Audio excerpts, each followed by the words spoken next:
You've mentioned before that it's hard for people with mental illness to find representation. Is it also difficult for people with developmental disabilities, such as Down syndrome and autism, to find representation? I know developmental disabilities are on the EEOC Strategic Action Plan. Does that change anything? I didn't have trouble, but I'm curious if I am an outlier. So I will tell you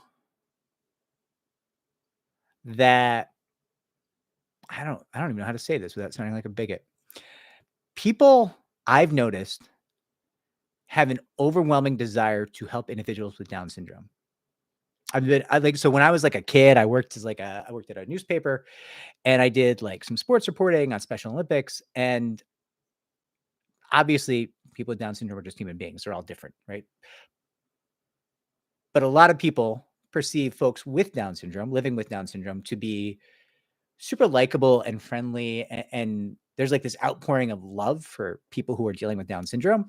So I don't think people with Down syndrome have any issue obtaining representation. Autism,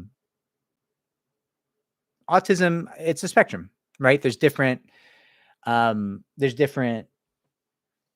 many different kinds of autism. It's a spectrum. I'm actually having a good friend of mine on the channel. He operates a piano program for individuals living with autism, children, obviously not, some adults, but mostly children. Not trying to infantilize people living with autism. And I'm having him on the channel because I find his program to be so amazing, and it works great for everybody else too. It's not just for people with autism, but it's kind of an amazing program, and I just thought it'd be cool to have him on the channel. He's a great guy.